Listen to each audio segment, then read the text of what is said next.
Well, hello and welcome along to Extra Time here on LCFC Radio and LCFC TV after Leicester City's 1-1 draw at Ellen Road on Sunday. We'll be talking through that game and having a little assessment of this mini period that Leicester have had since the last international break, and these two will go head-to-head in football Jenga as well at the end of the show. Tony and Gerry, without further ado, let's get you introduced. How are you both? Tony, I'm sure there's a beaming smile on your face this morning. Yeah, well, that probably tells you don't need to me to say where I was yesterday, Dan. I was at the London Stadium again, and yet another great performance by West Ham, and probably good for the Premier League as well, I might add. To beat Liverpool, and because otherwise we're going to end up with that top three sort of running away with it. But I think it's nice, whether it's West Ham, we've had Leicester over the years, haven't we? It's always nice to have a team in that top four that's just upsetting the apple cart a little bit. So yeah, big smile on my face, and I enjoyed watching the highlights of Leeds and Leicester as well. It looked like it was a really, really good game.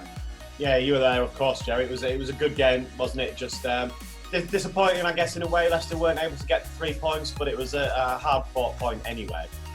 Yeah, I think probably a draw was a fair result on reflection, Dan. Obviously, we'll probably talk about the offside goal, Lookman's offside goal, but you've got to say Leeds had their chances as well. In particular, Harrison, who managed to put it over the bar with his thigh from about 4 yards out, and one or two other opportunities, but a really enjoyable, exciting game of football. Yes, the quality in the final third from both teams overall was lacking, but some of the build-up play, some of the attack and flair from both sides yesterday, a really, really enjoyable watch. Yeah, absolutely. Tony, I'm sure, as you said, you've seen the highlights of the game.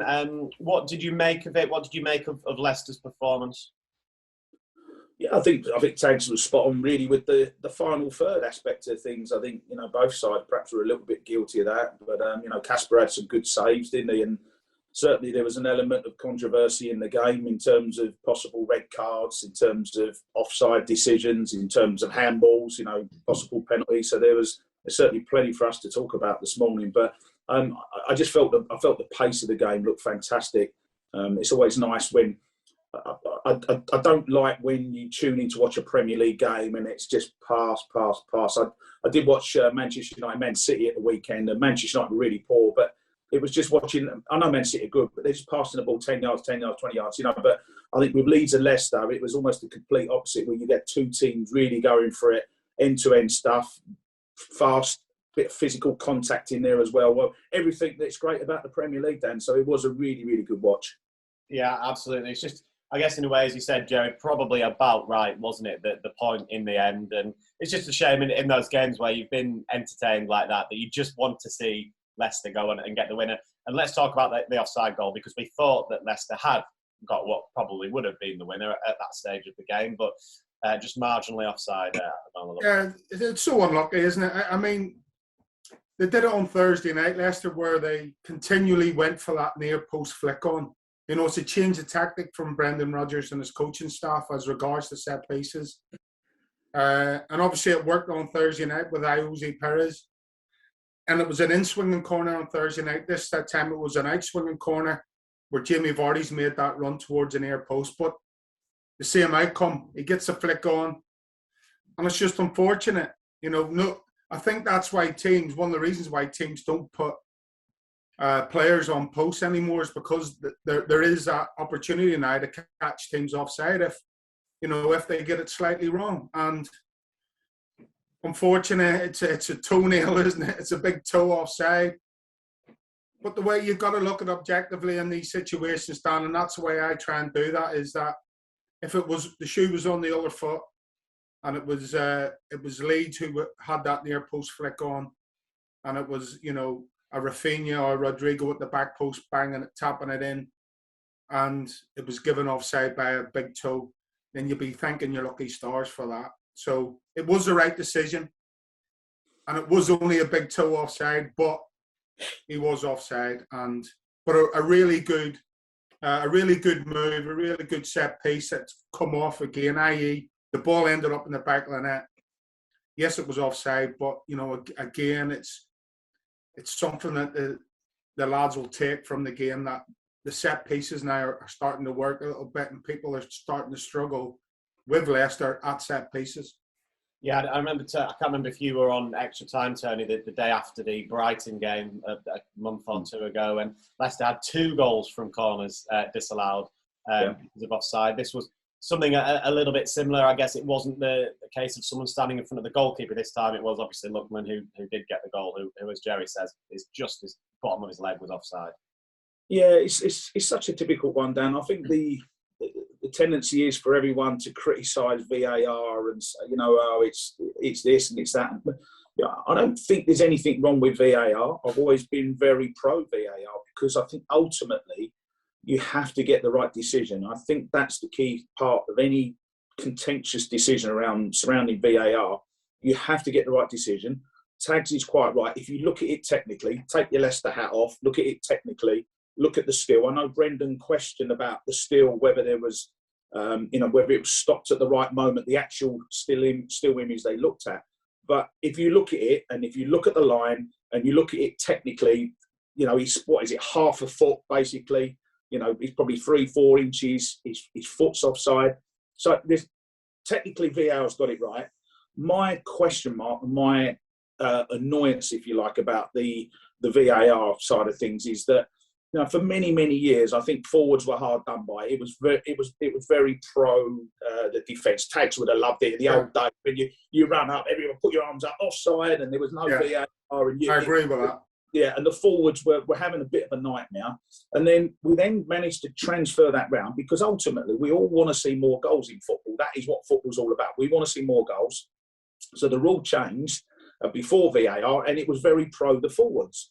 And I think my only problem I've got with it, it now seems to be more pro the defensive side of things, and it's more pro trying to cancel goals as opposed to letting goals be allowed. Now, I think there's got to be maybe some sort of decision made about the line. When they draw the line across, you could see Lookman's foot was just offside, but where do you draw it? Because we're told that you can score with your shoulder. So if your shoulder's leaning forward like that, I think Patrick Bamford had one famously when he was pointing and he was given offside. And so I think it's just that grey area there about how do you define what is offside. We used to say if you're level, then you're onside. Now, technically, if you look at that, his foot is level with the last defender. So I don't know. I just think it's a real minefield grey area. I know Arsene Wenger's been very proactive, hasn't he, in terms of trying to change the rules. And Tags might see it a little bit differently as an ex-defender, but as an ex-forward, I want to see the advantage given to the forwards. It's not just because it was a Leicester goal, but I want to see more goals. So that's just, was he offside? Yes, technically, but I'd like to see a little bit more help for the forwards as such. What do you think, Gerry? What's your... No, I agree entirely with what he's saying. I didn't see the dissection, shall I call it, of the offside, obviously, because I was there commentating, so I didn't. And obviously, I didn't see Brendan's post-match interview and the questioning of the offside decision. Although Matt Elliott did mention it in the post-match that the still that they took was taken when the ball was actually touched at the near post and had gone away from Jamie Vardy's head. So there is a grey area. I totally agree. Football's about scoring goals, and there is that grey area still surrounding VAR in relation to what is offside and what isn't, and where the advantage should go and who it should go to, because Lookman has been penalised for being at the right place at the right time.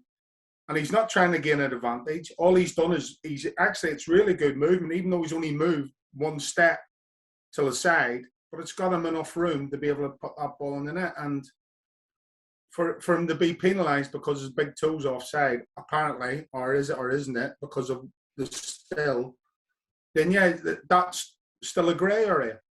I think though, as I said, the way I look at it is if it was Leeds flicking that ball on, and it hadn't been given, we'd all be sitting here banging the drum for VAR to be chucked out and So I think you have to, take it for what it is, basically, on this situation. But that doesn't mean that Tony isn't right, and that it still needs looking further into, where we can get every decision is absolutely bang on the money. And the advantage, I do actually believe that the advantage should go to goal scorers in those situations and not defenders. And the other frustrating thing as well, Tags, is when you look at the camera angles, when you see you see the wide angles, taken, so you see the corner being swung in, you see Jamie flick it on, and then you think, you're looking at Lookman's coming in at the far, you think, he can't be offside because he's run, when he started his run, he's almost behind Jamie, isn't he? He's coming at the far post, and he cannot possibly be offside. And then you look at another angle and you see it, and he's not offside. You think that's not offside in a million years. And then you then see it when they draw the line, and you're thinking, it's so frustrating. It really is. Yeah. Right, let's move away from VAR and talk about the goals that did stand. We can do Leeds' first, Tony. We spoke just before we came on, didn't we, about Rafinha, about how good of a player he clearly is at Leeds, and it was a brilliant free kick, one of those that's so hard to defend. It's a really difficult one, this one, Dan, because like you can be critical of Kasper, but you can't be critical of him. It's one of those, because I think when people take the free kick out wide, and let's be quite clear, Rafinha he's got a wand of a left foot. He's a fantastic player, and I'm sure he'll go on to greater and bigger things. And when you get the ball on the angle like that on the right hand side, and you know that the left-footed player is going to take it, now you can hit them low and hard like he did, or you can whip them towards the far post. And we've seen so many occasions, haven't we? But probably more so with the ball slightly more out wide, where the ball, the coaches and the managers will say to Rafinha and any other player, whoever, whether it's a Leicester player, whoever, aim for the far post. Always aim for the far post. You then look to get your big boys, the likes of Tags, etc., coming in at the far post. They're the ones who are going to try and attack the ball and everything. So Rafinha was always going to whip the ball towards the far post. He didn't put it in the air. He just drilled it hard and low. And what I'm saying about Kasper is, like, normally you would question Kasper and you would say, well, it's the only place he can put it. So Kasper has got to guard that side of the goal. But as a goalkeeper, you can't just stand there, because if you do that, he's good enough to whip it over the wall and you just stand there and look like a lemon. So you've got to sort of be on your toes. You've got to be covering every aspect. And when the ball's played, you've then got the added distraction of all the forwards and all the defenders. The defenders don't want to touch it because they can put it in their own net. The forwards are trying to get on the end of it. And you've got all that action in front of you. And it's just that split second of hesitation from Kasper's point of view. Is he going to touch it? And of course, the other thing as well is there's nothing worse than the goalkeeper dives. He dives out there, and then the lad touches the ball, and it goes in the other corner, and it trickles in. And then I said, well, Kasper, if you'd have stood still, you would have picked the ball up. So it's one of those situations, I think, where I'm not going to blame Kasper, I'm really not. But I don't think you can win as a goalkeeper. Yes, it's a fantastic free kick, but there's so much else that comes into play, and it makes it really, really hard for the goalkeeper to save it. Whatever decision you make, it's almost like the wrong decision, really, and that's what makes it difficult. Yeah, there were a few moments, Jerry, weren't there, where Leeds players could have touched the ball and made it, as Tony said, even harder for Kasper. Rodrigo was almost touched it, didn't he? He was really close. So I guess, as Tony's saying there, Kasper's almost got to gamble a little bit and wait in case someone like Rodrigo does get a toe on it and knocks it almost straight at him. Yeah, it is one of the it probably is the most difficult free kick to try and defend. But in saying that, Rodrigo should not be allowed to run across the face of goal unguarded alone. You know that's going to happen. That is a training ground set piece. Rafinha knows exactly what he's doing. It's clever play from him, as Tony says. He knows he's going. It's the only place he can put it is at that far post. And it's a training ground move. You play it in there, you put a bit of pace on it, and you get players running across the face of goal. Now, Rodrigo makes the run, but he's not being guarded by any defenders. If you're being guarded by a defender, and the defender, it might help Kasper make his mind up, i.e. he then goes for it. Because the defender then has a chance of getting a block on it. Yes, he has also a chance of getting the toe end on it and sticking it in the back of his own net, as Tony says. But as a defender, I'd rather take that chance. I'd rather take the chance of having the chance of clearing it and making sure Rodrigo doesn't get anything on it or doesn't distract Kasper Schmeichel's decision making, and take that chance of me taking the responsibility and getting a good boot on it and getting it clear. And because that doesn't happen, Kasper's decision making then is clouded because of exactly what Tony's just described. If he gets a toe end on it, it goes into the other corner, or it goes wide, or it goes up. But you can't really take them sort of chances and just say, right, I'm just going to, whatever happens, I'm going to dive to the far corner and pick the ball up, because there's so many variables that go on within that sort of situation. The only thing that can help you is a defender making sure the centre forward doesn't get across and get his leg out and get a touch on the ball. Is there any way in future positions or free kicks that you're defending in that sort of area, Gerry, to, I don't know, maybe have the line a bit deeper or even higher up the pitch, or what might be the solution for something like that? Or maybe the first man moves slightly more across. Again, when you look at it, Kasper's got a good line of sight, right? And he's obviously defending the middle of his goal, slightly to the left of the middle of his goal, because obviously he's got the wall up, and as Tony rightly said, he can whip it over into that far corner if he goes any further to his right. Is it? Yeah, to his right, sorry. Not to his left. So he has to defend that corner of the goal, even though 99% of the time he knows Rafinha's going to put it there, because he can't really shoot unless he's got a massive gap to go for. And if Kasper's completely over to the right side of the goal, so he knows Rafinha's going to put it in there, someone's going to run across and try and get a touch. So the only thing you do then is shift your first man across slightly, and then try and block that gap between where Rafinha wants to put the ball and where the wall's standing.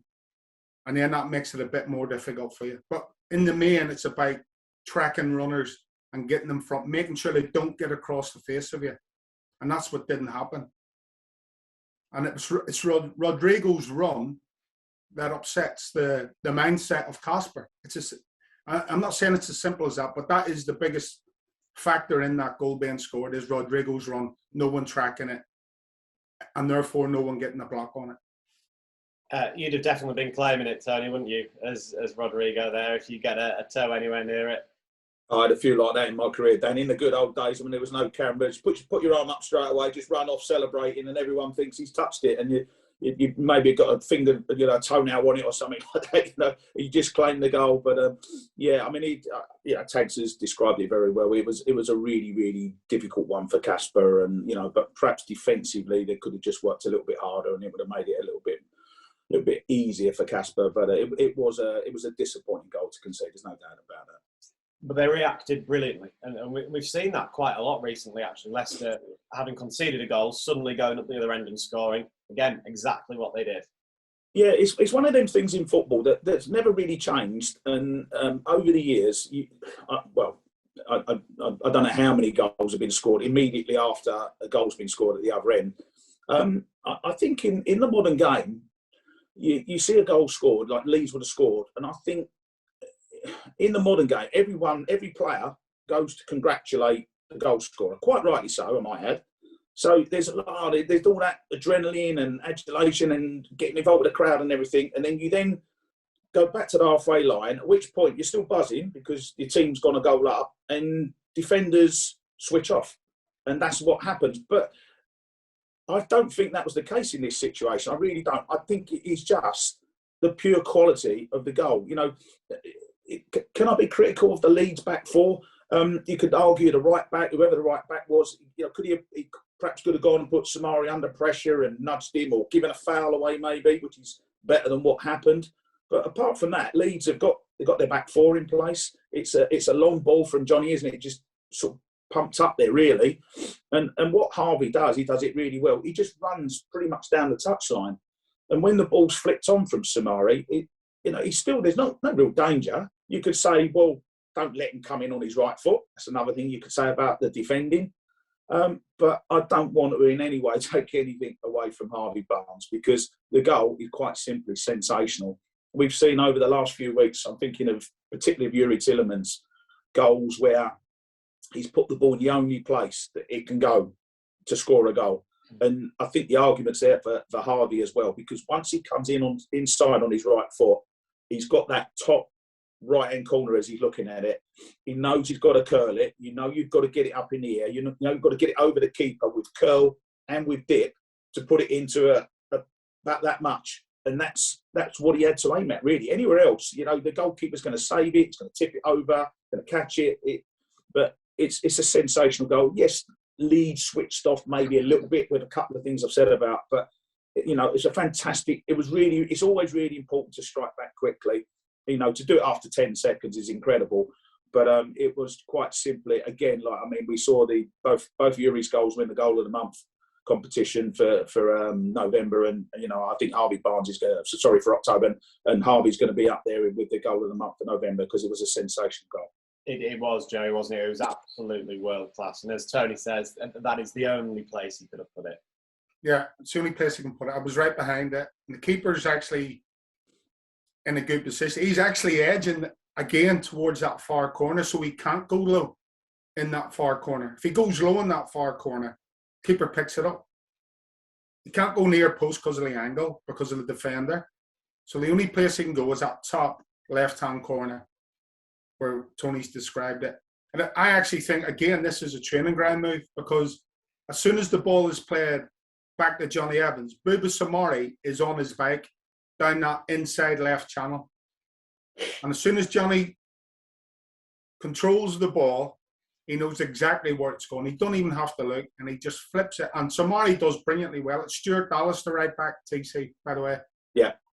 And Samari gets a great leap, and it's the slightest of touches that Samari gets, but it's just enough to take it away from Stuart Dallas and into the path of Harvey Barnes. And then after that, it's just down to pure individual brilliance, because of the way Tony's described it.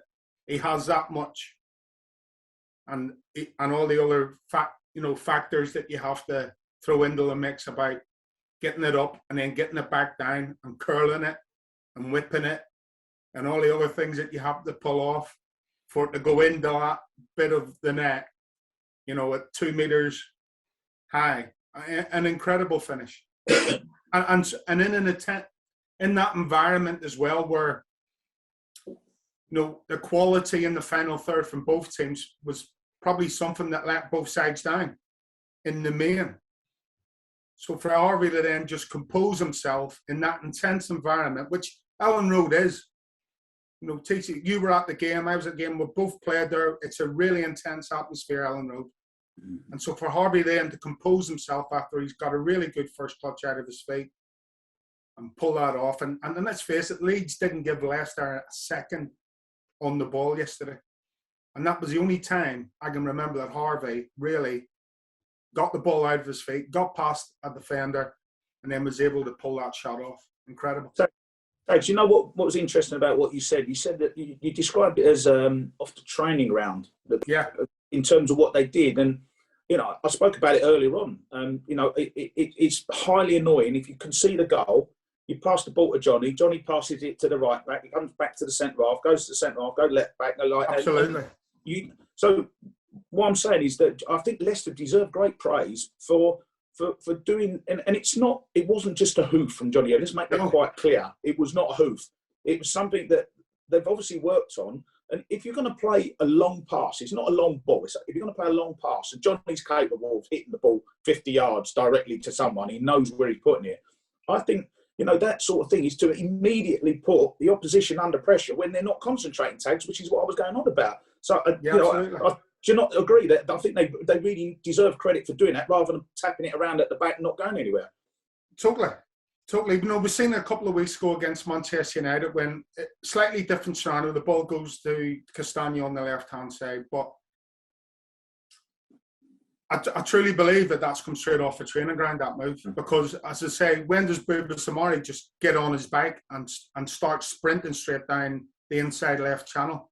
And then Johnny just picks that pass out. And as you're right to say, Johnny's one of those players that can pick that pass. You know, 9 times out of 10, 99 times out of 100 even, he'll pick that pass. And it just and everyone was in the position. It was Yep. all right. Yeah, flick on. So Harvey was there in a position. Jamie was in a position that if he could knock it down inside. So all the players were in that position to try and get on the end of that. And as it happened, it was a flick on to Harvey. Yes, the rest is just sheer brilliance, and you can't factor in for that. But what that flick on and what that play did was allow Harvey then, as I said there, it was only one of the few occasions that Harvey was able to get a bit of space and a bit of time to get the ball out of his feet and try and create something. And it all came from Leeds scoring. And that's basically what happened. Leeds score, Leicester reply. It can't be a coincidence either, Tony, that Spartak Moscow away, they scored, made it 2-0. Leicester immediately scored from kickoff just before half-time. The Manchester United game that Jerry's referenced there, Man United make it 2-2. Leicester immediately scored from kickoff. I think it was about 15 seconds, wasn't it? And it must have been similar again yesterday in terms of the time frame between. And to have three in a really relatively recent time period, it can't be a coincidence. Like you said, that there must be something that they've done on the training ground or said, this is how we can get at teams. Yeah, and that's my point really, that it's not a coincidence. And you know, I can imagine Brendan sort of analysing things and saying, well, when the team's at their most vulnerable, you can argue set pieces.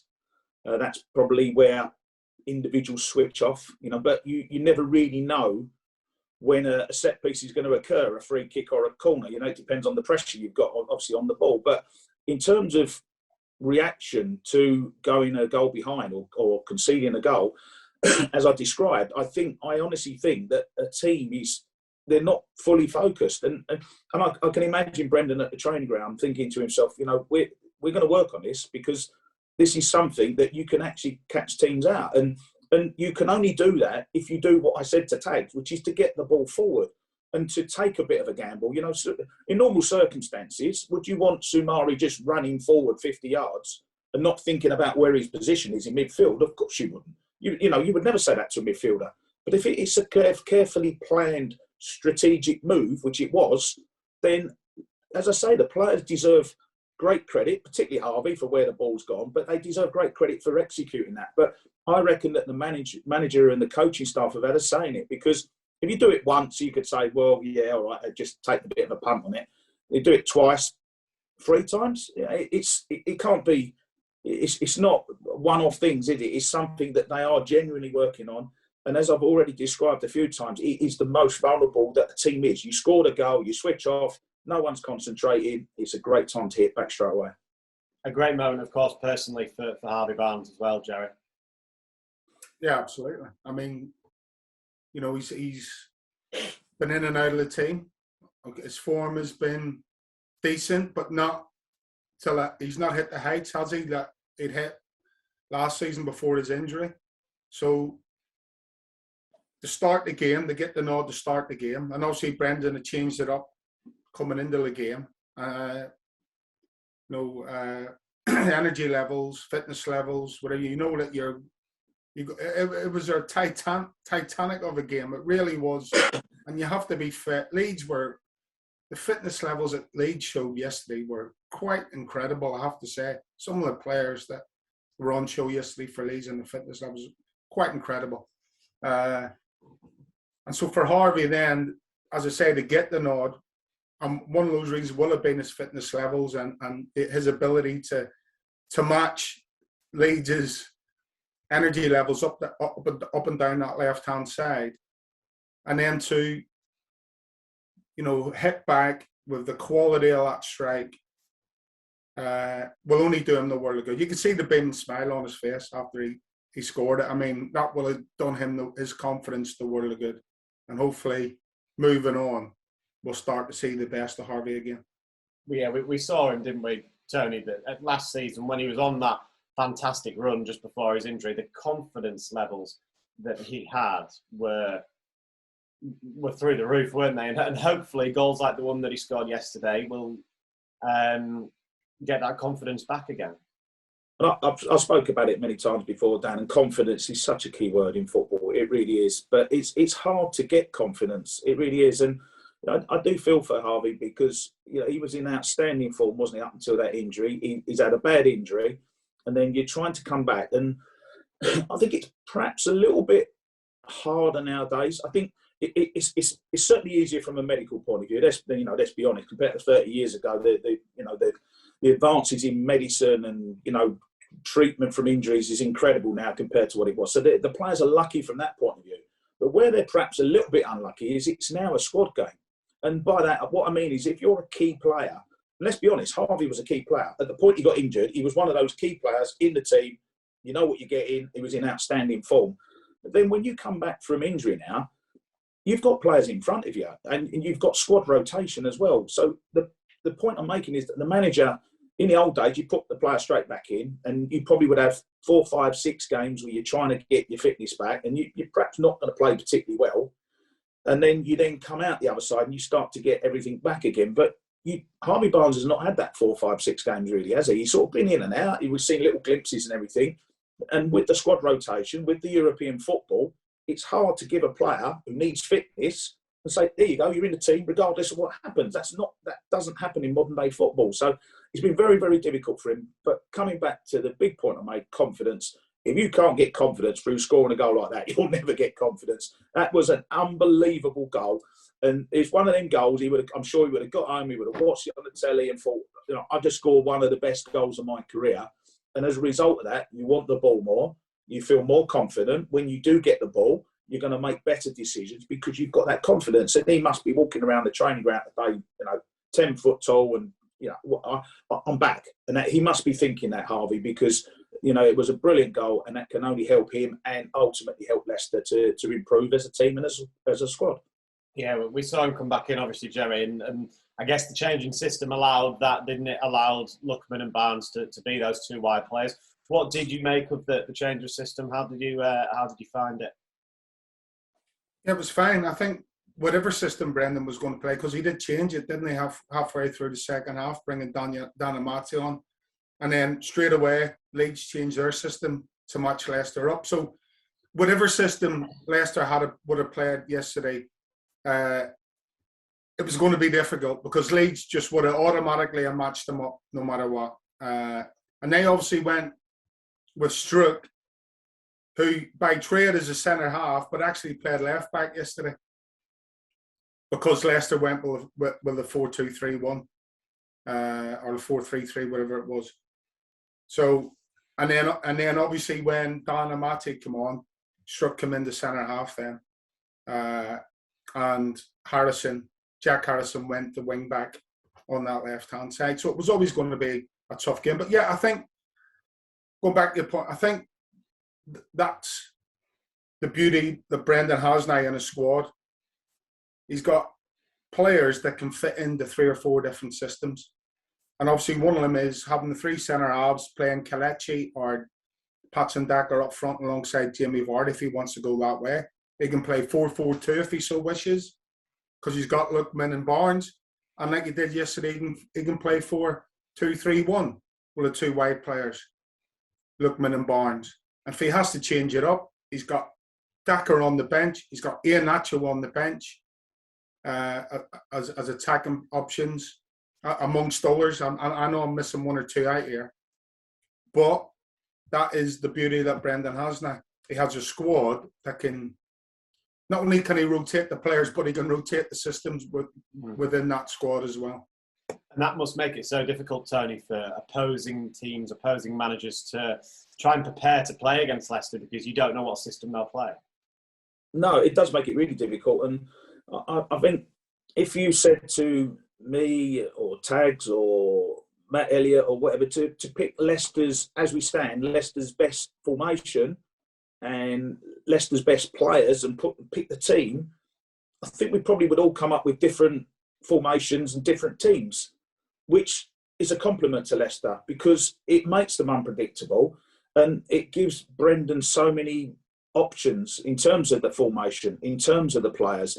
And, you look at some of the teams and I'm possibly thinking Liverpool and you know that if you said pick the best formation, best team, you can do it.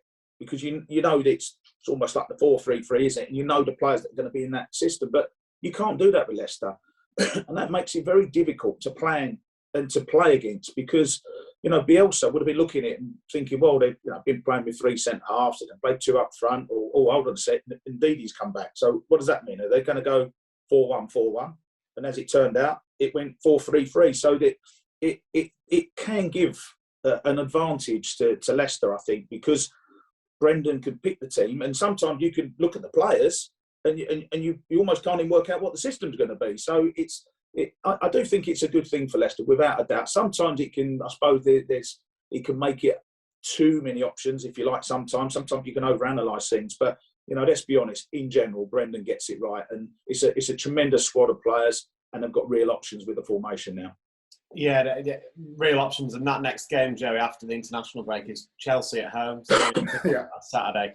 Do you expect they'll go back to the back three for that, or will he stick with how he started against Leeds? I know it's 12 days away and everything, but what do you think? I think if you're going to look at formations and what Brendan would preferably like to play, then it would definitely be the 4-2-3-1. That's my personal opinion.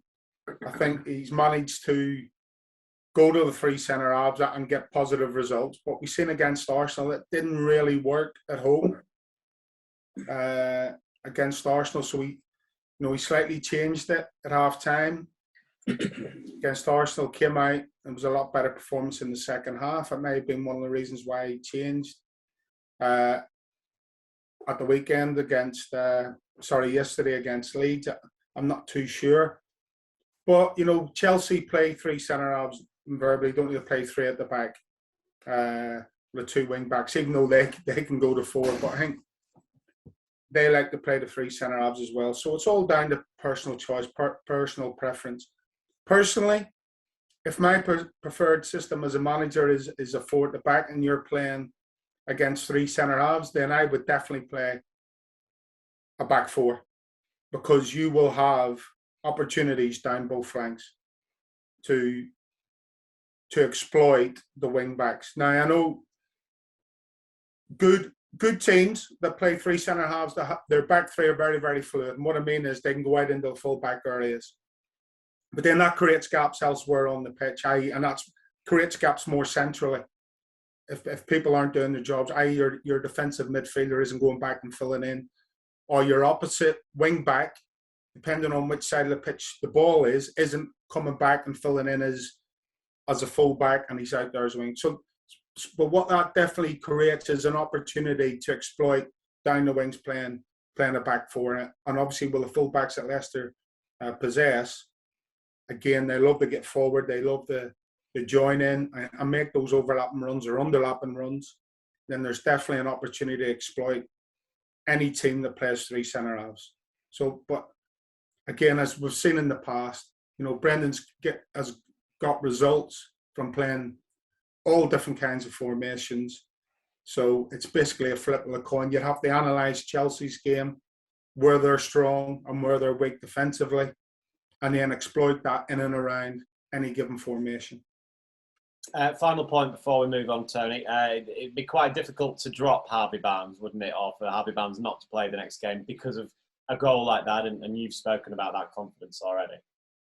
Yeah, and again, this is where the difficulties will be. Tags has just spoken about it, particularly from Chelsea's point of view, the 3 centre halves. They've probably got 2, in my opinion, 2 of the best full-backs, wing-backs in the country, in Reece James and Ben Chilwell, outstanding players. Do you want them bombing forward and, creating chances, or do you want them pushed back defensively? And the answer, obviously, is you want them pushed back defensively. And the only way to do that, really, is to have wide players that they're going to go, oh, hold on a sec, I'm up against Harvey Barnes today.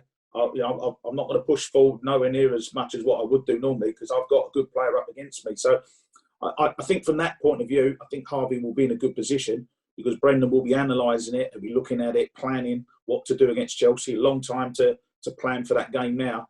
But, he'll do his homework, he'll watch what Burnley did perhaps, because, they deserve credit for getting a draw at Chelsea. It's not an easy place to go to, is it? And, he'll take little bits from what Burnley did, and also incorporate that with what Leicester want to do to take the game to Chelsea. So I think Harvey will be in a good position. I think you need good wide players, as Tags has already spoken about. That are going to cause problems for Chelsea. So I think personally, I think Harvey will play against Chelsea. Right, Gerry. What other Premier League games caught your eye this weekend? Well, I was going to. Tony's just mentioned it. I think Burnley going to Chelsea and getting the point. And, you're talking about formations. They play that old-fashioned 4-4-2 formation. And they go to Chelsea, who I said are a very, very fluent team. It doesn't really matter what formation you play. You have to be able to be fluid in it. But that, again, just shows you that with wide players, you're going to Chelsea with wide players and you come away with a point. So there's, that shows you that there's hope for everybody. And that's not trying to be disrespectful to Burnley, by the way, because they are a tough nut to crack. But what I'm saying is people in recent times are, they're trying to come away from having for having full-backs and wide players and two centre-forwards, whereas Burnley invariably play 4-4-2. And I think a couple of other teams played 4-4-2 at the week. I think, was it Southampton? Southampton and Villa? Yeah. Played 4-4-2 as well. On Friday night, was it, that game? Yeah. Yeah. And they were playing, I think both teams played 4-4-2 in that game. You've got Burnley to play a 4-4-2. I don't think Leicester will go 4-4-2. But I think Burnley deserve big credit for going down to Chelsea. And it just shows that, with Man City beating Man United, Liverpool losing to West Ham, Chelsea drawing against Burnley. Yes, Chelsea are still 3 points clear at the top of the table, but it just makes it, as Tony mentioned earlier, it just makes it all the more interesting when one of the big boys don't pull off an expected win at home, especially at home. And when one of the smaller clubs come and pull off, which you have to say is a minor miracle for Burnley to go there and pull off a draw. So it just throws it all back into the melting pot. It sort of makes the Premier League still wide open, even though Chelsea are still 3 points clear. And obviously West Ham are stuck right in the middle of that top four. So it's great. It's great for the Premier League. Yeah, I assume that'll be the game that you want to talk about, Tony. Actually, not really, Dan. I mean, listen, as I said earlier, I'm really pleased my old team's doing so well, and it was a great result for the Premier League. I suppose the two key games, really, in terms of what's happened subsequently, were Southampton, Aston Villa, obviously resulting in Dean Smith, who's a good guy, by the way, and I'm disappointed he's lost his job, but Aston Villa have had a really poor run, haven't they? So he's paid the price for that. And then the really, really bizarre one and the strange one is Brentford and Norwich. And, again, Daniel Farke, I've interviewed Daniel Farke. He's a really nice guy. And you look at the start to the season, Norwich, another one of my old clubs have made, and you're thinking, well, surely they've got to win sooner or later. And, of course, they go to Brentford, and we all know through experience how tough a game that is. You look at what they've done in home games against the likes of Arsenal and Liverpool. Even Chelsea, they gave a good game too, didn't they, Brentford? And then Norwich go there and win, and he gets sacked. And you're thinking, there must be, I can only suppose, a bit like the Tottenham scenario where, Nuno was gone and a day later Conte arrived. And I can only guess that somewhere along the line today, we're going to hear that so-and-so has been appointed as Norwich manager. I don't know. And same with Villa. I don't know who those two guys are going to be. There are some good options out there, but it does amaze me, football, that you can win a game and you get that first victory of the season and all the fans would have been buzzing and he gets sacked. So certainly two sort of key games in terms of managerial merry-go-round now at the weekend. Final point again then before we do the football Jenga. In terms of the title race, Gerry, who are you fancying at this stage? I fancied Liverpool because they got Van Dijk back at the beginning of the season. I really did. I thought with Van Dijk back, Liverpool have to be up there with a really good chance. And obviously, go and get beat yesterday. That's obviously the first defeat of the season. Man City have been beaten. Man City have drawn, not scored a couple of goals. Then they go and, put another run of result, put a couple of results together. Chelsea look good, and then they go and draw against Burnley. Man City go to Chelsea, beat Chelsea. I mean, it's too hard to call at the minute. It really is. But I'm going to stick with Liverpool because that was my original choice, purely based on the fact that Van Dijk was back. He was fit. All right, he's probably not back to his 100% best, but maybe throughout the course of the season, he might come back to that best. And, everywhere else around the pitch, they look really good. And they play a brand of football that I quite like to watch. And as do one or two other teams, by the way. But, yeah, I'll stick with it. It's too open. It's still too open for me. Finally then, Tony, what about you? Yeah, I think the interesting race this year, Dan, is going to be to get into the Champions League position. I think although you don't really know who's going to win the league, I think we would probably agree on the fact that there's three teams that can potentially win the league, which would be Chelsea, Manchester City and Liverpool. That's your top three. We don't know what order. And then you've got a very intriguing Champions League race going to develop. I think obviously West Ham in pole position at the moment. Arsenal have had a good run. I think Leicester will improve and get better, and hopefully they'll be pushing to get where they've been in the last two seasons. But in terms of winning the league, I still fancy Chelsea. I think no Lukaku at the moment. He's due to come back. I don't know when he's back, but he'll be back. And if he starts scoring goals again, that will make them a better team, and they will punish the likes of Burnley. Liverpool yesterday, I was disappointed with. I've got to be honest. West Ham played really well, but Liverpool they was off their game yesterday. And as we know with the Premier League, if you're slightly off your game, it doesn't matter which team you are, you will get beat or you will draw the game. You have to be at it every single week. There's no room for error in this Premier League.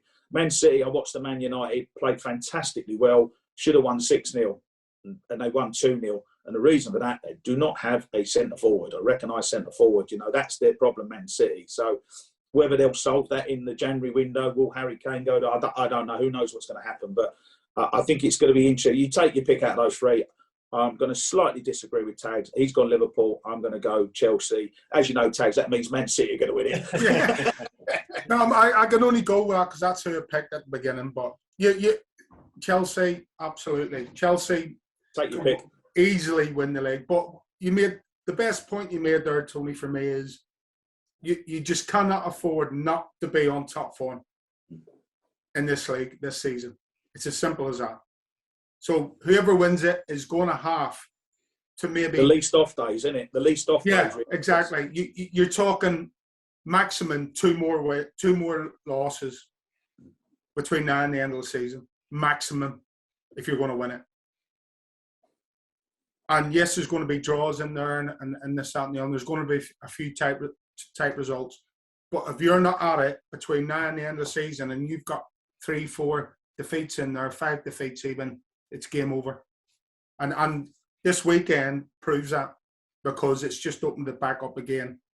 Managers will be doubling down after this weekend on refocusing and training methods, whatever you call it, because as we all know, this season now is coming up to a really busy period of football.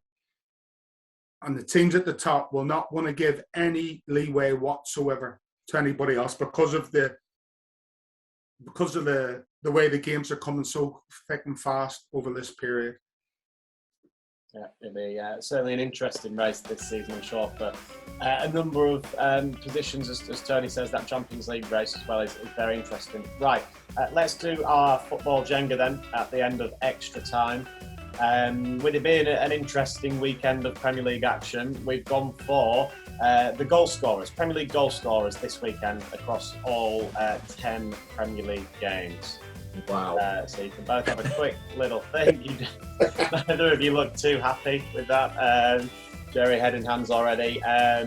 But Tony, you can go first. So any goal scorer that scored in the Premier League at the weekend, obviously if it's an own goal as well, that can count. So I'm going to stick to what I saw yesterday. Pablo Fornals. Armstrong. What a goal that was as well, Tags, Yeah. wasn't it? Great finish. Divock Origi.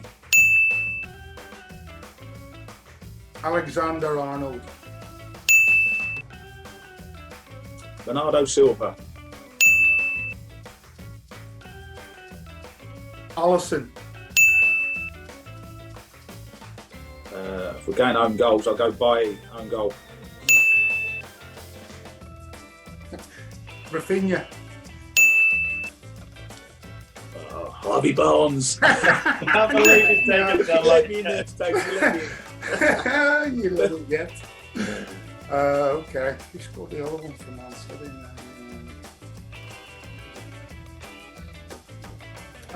Pukki. Timo Pukki. Good shout, penalty, wasn't it? Again, I saw this in the lounge yesterday. Smith Rowe scored for Arsenal. Yeah. Struggling now. Yeah, don't worry, takes on some point. Tottenham was 0-0.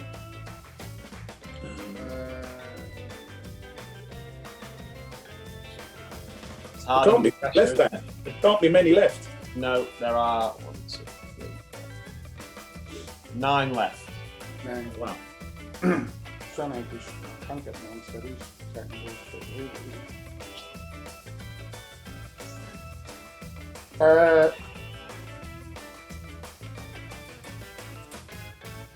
No.